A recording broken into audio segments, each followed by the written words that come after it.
Yun lang, medyo may dadaanan tayong ganito, pero okay lang. Mukhang nakikita ko na yung ano, mababawi naman ata. Wow, grabe guys, oh.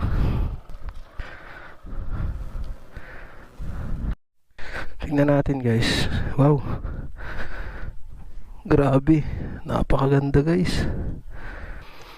Tapos may mga kubo-kubo rin siya, no. Tingnan natin dito sa ano. Ayun guys, so pwede kayo mag-rent ng mga matutulugan dito kung mag-overnight kayo. Doon ata yun, no, yung gusto kong puntahan, no. Parang Chocolate Hills.